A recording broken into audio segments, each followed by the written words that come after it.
guys, Ash here coming at you today in Raid Shadow Legends. Did my voice just kind of crack in my 40s here? Hey guys, Ash here coming at you today in Raid Shadow Legends. That one didn't age quite so well. Welcome to the video, guys. Glad to have you chilling with me a little bit today, talking about some rare champions. We don't have a lot of rare spotlights nowadays here on the channel. They just don't release that many compelling rares, although I will say, I feel like this year has been a bit better than years past in Raid. I mean, we have, in my opinion, one of the best rare supports ever added to the game. I think I mean that. I don't want to be too hyperbolic, but I mean, Tree Shield Knot has the double revival. You know, he's got the increased defense, he's got the heal. So yeah, I think that Tree Shield Knot was probably the best rare added in years to this game. Other than that, though, have there really been that many good ones? You guys have been telling me to really give more love to Odichai. Maybe I'll look into him a little bit. Well, of course I will for the Champion Guide YouTube channel as well. But more recently, we have a demon spawn. We have Petrifya Rockroot. Just put up your hand and say it. Petrifya. Here she is in all her glory. You know, she has the demon spawn rare aesthetic, if you will, right? She actually looks kind of cool, though. I mean, she's kind of freaky. Like, where's the eyes? Where's the nose? I see your mouth, but where's the rest of you? Did you forget? Some people like to stay faceless in here. That animator was like, I'm not going to work next week. Just to deal with what you got. That's the face, guys. I have to go back to work now. So what does she do? First of all, her base stats are what you'd expect from a rare, basically, right? Is she really better than Frozen Banshee? That's going to be the question of today's video, and we're going to find out, damn it. We're going to find out. We're going to compare the two. I'm going to burn some gems in quick battle clan bosses, just trying out different comps with each champion. I figured that might be fun. Something that we haven't done before, but something that I've been kind of experimenting a little bit on my own with. Anyway, Flintail is a 2-time hitter. Each hit has a chance of placing the weak version of decreased defense. If they're under poison sensitivity, we get a chance at placing the big version, albeit a 35% chance, although 40% with sniper, and it's on both hits, so it's actually not that bad. On the A2, it's an AoE ×2 on a 3-turn cooldown. I like that. First hit, 100% chance of placing the weak version of decreased attack. Second hit, placing the big poison. Okay, I really like that ability. On the A3, I do wish it was the big version of decreased attack, but am I being greedy for a rare champion? A little bit, maybe. Rot Pulse on a 4-turn cooldown is a 3-time at random. Each hit has a 40% chance when booked, 45 with sniper, of placing a poison sensitivity for 2 turns. If all hits land on the same target, also places a big version of poison for 2 turns. Again, being a little nitpicky here, but we wish this was on a 4-turn cooldown. We also have accuracy in all battles by 30. So I can see what you guys were talking about in terms of having a very enticing kit. I have to be real with you guys. Really quick refresher on what Frozen Banshee does. She's got the poison on the big version on the A1, if the target's under poison sensitivity. She's got, is that on each hit? It is on each hit. Each hit, 100% chance of placing the big poison, provided they're under poison sensitivity. That's really good. And then Phil's turn meter on the A2. She shuts that off, usually on Clan Boss anyway. And then just the poison sensitivity on the A3. So the rest of the kit is worse. Her poison sensitivity is on a 3-turn cooldown, though. Ooh, it's close. We're going to have to test this out. We're going to test this out, guys. But I want to ask, like, a real honest question with you guys, too. Besides early game, are either of these champions worth getting super excited about? I hate to be a hater, but I feel like they've added a lot of good champions, you know, over the years, you know, who we have access to, you know, who are all free, you know. A lot of the good ones are freebies too, you know. And Poison's kind of fallen a little bit out of like endgame meta, certainly for Clan Boss, for Demon Lord. So my question to you guys is, are you excited about this? Even regardless of Frozen Banshee, who's better?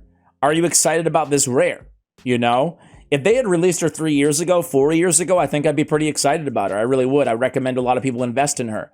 But nowadays, I don't know. It's hard as a content creator to say, yes, absolutely, go max her out. When, you know, you can probably do a lot better in minimal amount of playtime in this game. So I guess there's a give and a take. I'm not saying she's trash or anything like that. Same thing with Frozen Banshee. I just think that, you know, both of them have been a bit power crept. Okay, I'm not going to make you sit here and watch me burn through an all rare Dragon 25 team. Actually, we have, what, a bunch of magic affinity? I take that back. Let's go Dragon 24, and I'll come back to you guys when we get to the actual dragon. Dragon 24 Spirit, right? It is. Let's go Dragon 24. Come back to you when we get to the dragon. Just do a quick little damage check, see her in action. Be right back. All right, guys, here we go against the dragon. So it took us 4 or 5 minutes, but hey, it's an all-rare team. We have the lineup, the starting lineup. Ladies and gentlemen, we have Mr. Fleshmonger weighing in at 450 pounds on your left. And then we have Petrifya, the woman of the hour.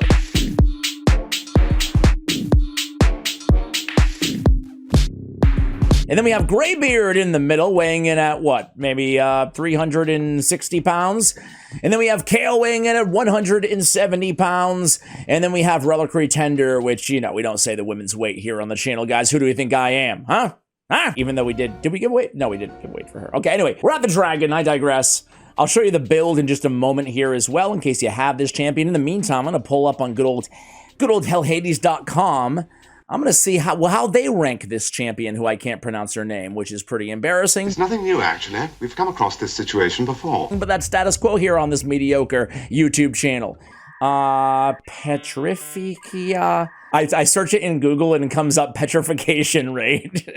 Did you ever think about going back to school? Oh gosh, Ash, you're killing yourself here, man. Come on, come on. All right, what do they give her? Well, let's see the dragon fall. You guys have never seen this before. The dragon die. Get excited, guys. Get ready for explosion, we rolling. Here we go. The dragon is dead. I wonder if there was like a YouTube video way back in the infancy of Raid Shadow Legends that they killed the dragon for the first time and it was like a massive celebration. Only you. Petrifya puts out almost as much as Kale. Not bad. Fleshmonger. By the way, Fleshmonger's great DPS and he brings his own buffs and he's an AoE decreased defense champion. So, you know, she outdamaged him and she's up there with Kale, which is substantial because Kale also has an AoE and the poison. So I'm pretty impressed in those numbers. On hellhades.com, they give her... I can't see the overall grade since they updated the UI, at least on my PC. But they give a Dragon 3.5, Ice Golem 3.5, and Clan Boss 4-star. So 1.9 multiplier on the A1, 2-time hitter, and a 2 multiplier on the A2, again, a 2-time hitter there as well. A 2.1 on the A3, which is a 3-time hitter. I don't know, for a double hitter, and then a triple hitter on the A3, you could almost make the case going Giant Slayer, but I'm not that crazy. I'm sticking with the War Master. I'm actually going to hold on to that toxic weapon that I pulled too from a stage 24 raid there. Anyway, like I was saying. All right, let me show you the build really quickly here. I tried to build her and Frozen Banshee as similar as I possibly could, just for comparison purposes. We have them both at the same speed, 203. I did build her with 100% crit rate, although in Clan Boss and in Dragon, for that matter, survivability is imperative. So I tried to stack as much defense as I could. I didn't really worry a lot about attack. And then again, HP is okay. 426, so more than enough accuracy for anywhere that you'd want to ever use this champion, right? And again, I don't mean to sound like such a hater on She and Frozen Banshee. I think they're super valuable, again, in the early game in Clan Boss progression. And I got to remember that there are still thousands and thousands of new players downloading Raid every day. Shout out to you if you're one of them, by the way. All right, Masteries. Blessings, I mean, I would go with Phantom Touch. I don't have any Awakening here. Masteries, I kept it really, really simple. I went down support. I think the most important, arguably, masteries on this champion are going to be Sniper, Master Hexer, and War Master, but definitely Sniper and Master Hexer, especially considering the 4-turn cooldown on the poison sensitivity ability, right? Okay, let's go ahead and try her out on some random Clan Boss teams, right? Did I show you the whole build? Did I even talk about her sets that she was in? No. My bad, guys. I have her in Double Perception and Cruel, okay? I have Accuracy on the banner, crit damage on the amulet, HP on the ring. I would definitely go defense on the amulet instead if she was dying. I have speed on the boots. I have defense percentage on the chest, which does not scale very well at 848 here, but we need defense for old school Clan Boss. Remember back in the day when, you know, not everybody was running unkillable teams and you really cared about your defense. I'm sure a lot of you are still in that same boat, but it feels like distant memory for yours truly. So there it is. She's built to like do a little bit of damage on top of, you know, what she's bringing in. But to be clear though, again, her damage is basically coming from the poison sensitivity potential of this champion.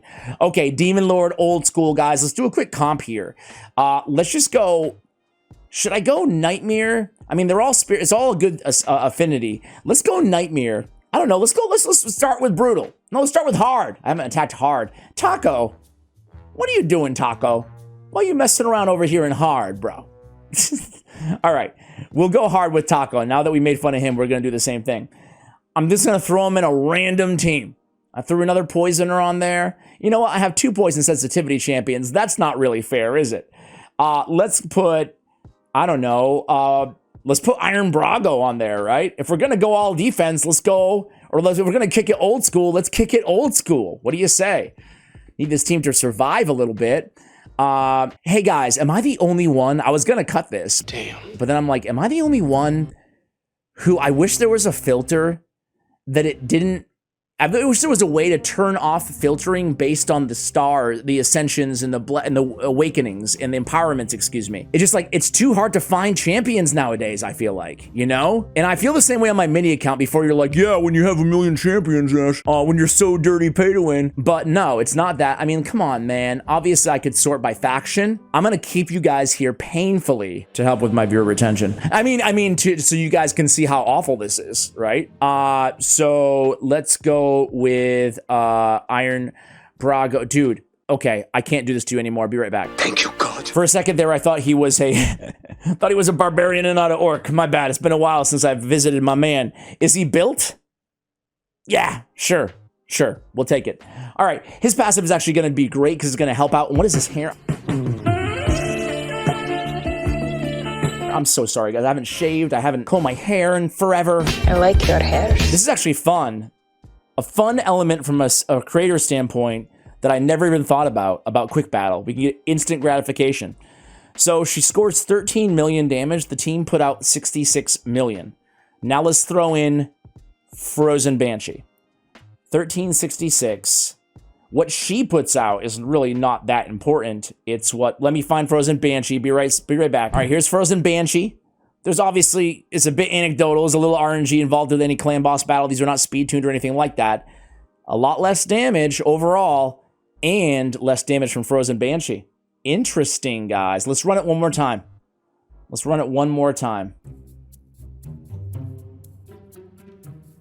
Do you have to wait this? Okay, basically the same. Okay, let's just, sample size here. This is very scientific. Let's go one more time. One more time here and see 66. Is it the same? A little bit less, but still better. Huh. I honestly didn't expect that. Just reading the kits, I kind of thought that Frozen Banshee was going to be the same, if not maybe a little bit better. Let's go to Brutal. Same thing, same team. I didn't even check everybody else's damage. How's the rest of the team doing here? Ooh, not bad, right? Nishak, by the way, is putting out around 10 million. Iron Brago, dude, he's like, get on the back, everybody. Iron Brago, 18 mil, bro. But still, Petrifya is actually 54 million, 13 herself. Now Frozen Banshee, same team, same build, 100% crit rate, same speed, same accuracy. Well, not the same exactly. She's a couple points lower, but 50 and 15 mil. So this time she did more damage, but less overall. Is that correct? Look at me wasting gems because my memory can't handle 20 seconds. 52, 13. Okay. So that was kind of mixed results there on that difficulty. Let's make our way up to Nightmare. And do it again. Petrifya is going to be 7 million and 30 damage. Frozen Banshee. You know what the awful thing is, guys? You know what the freaking most awful thing about this is, guys? 38 and 10, way better. Man, I'm such a moron. I have a bunch of clan boss keys in my inbox. I wasted all these gems. Be right back. Actually, stay with me. Helping my viewer retention. As my inbox, look at how cluttered and awful it is, guys. Look at it. Look at it, man. And look at all these stupid keys that are just sitting there, gonna expire in 44 days. That means I've held on to them for 56. All right, let's go back. Now let's actually use our keys here. So that was surprising though. The tables turned and Frozen Banshee did much better in Nightmare. Let's try Ultra Nightmare. I'm gonna do 2 runs because now I have the keys and get a really good sample size. 3 million. Okay, 8 to 17.9 and 3.2. And again, we're gonna do it. 17,932. 17,546. Okay. The moment of truth here. Okay. More damage with Petrifya. She would beat both of Frozen Banshee's runs. And then more damage again. So oddly enough, I don't know, we have the keys now. We have the keys now. Let's just do it one more time. Make sure I wasn't seeing things or whatever here in Nightmare. Petrifya is 8,037,000. 837. One more time. Why not? We've got the keys. 1039. That's impressive. That's impressive. My clan's gonna be like, what was Ash doing, man? What is he doing? Ooh, a lot less. Okay, I'm gonna give it. I'm gonna say, definitively, based on my anecdotal research, I'm gonna say that she's better than Frozen Banshee. Petrifya is better than Frozen Banshee. There it is. So what does that mean? Do I invest it? Do I advise you invest in her? Please, please, please. Yeah, I think I do. I think I do if you're working on a clan boss progression, especially if you have both of these champions, or you just want a good damage dealer, poison damage dealer who pairs well with other poisoners out there in the game. I think she's definitely worth investing in, and I guess, again, based on this information, and considering she's bringing the decreased attack as well, you know, on the AoE, I think she's better than Frozen Banshee, and I would advise you guys invest. Just don't expect to probably be running a lot of her in the late game anywhere. However, there's going to be new content coming into the game. Did you hear? It's going to be bigger than Doom Tower update. So perhaps we'll have more use cases for A, poison teams, which I would love. I feel like poison teams have fallen off a bit other than combust teams, you know? And B, we could have more use case for rare champions in the game. The equivalent of like more rare secret room type content, right? That's rare only. So who knows? I would hold on to this champion at the very least, put her in the vault, because she could become incredibly viable for some players out there with new content if it's rare restrictive or if poison takes that boost. Guys, we're going to end the video there. Thank you so much for watching, and as always, take care, guys.